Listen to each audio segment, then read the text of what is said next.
ও বাবু রে গাইস, যেটা তো মোবাইলের সমস্যা, মোবাইলের র্যাম কম, মোবাইলে কোনো রকম কোনো স্মুথলি ভাবে গেম খেলতে হয় না, কোনো রকম কোনো মুভমেন্ট হয় না, আর মারলেও হেডশট হয় না, খালি রিকল মারে। হেতা করলে যে এমন একটা সলিউশন লইছি, এমন একটা সেটিং লইছি যে সেটিংটা অন করবার লগে লগে যা মারবেন তার হেডশট আর মুভমেন্ট ফাঙ্কার মতো মুভমেন্ট হবে, মুভমেন্ট খালি একবার আর কথা মতো এই সেটিংটা অন করেন। তো সরে নাই এনাকে দেখাই দিই আপনারা কোন সেটিংটা করবেন। তো প্রথমে চলে যাবেন আপনারা মোবাইলের ভিত্তে, আর মোবাইলের ভিত্তে আগে হাঁদা যাবেন সেটিংয়ের ভিত্তে, সেটিংয়ের ভিত্তে হাঁদাই খুঁজবেন এনে ডেভেলপার অপশন কোন দিয়ে আছে, আর এনে আছে সিস্টেমের ভিত্তে ডেভেলপার অপশন। আর যাদের মোবাইলে বিভিন্ন রকমের সিস্টেম আছে, বিভিন্ন জায়গার ভিতরে ডেভেলপার অপশন আছে, আনারা এখানে হাঁদাইবেন, হাঁদাই একটু নিচের দিকে স্ক্রল করবেন, আর নিচের দিকে স্ক্রল করলে 3 অপশন আইব।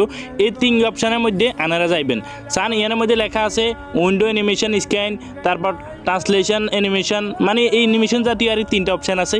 এই 3টা অপশন আনা বেগুন রে, এই 3 অপশন দেখছেন না, এই 3 অপশনের অ্যানিমেশন স্কেল এটারে 5x 5x 5x করে দিবেন।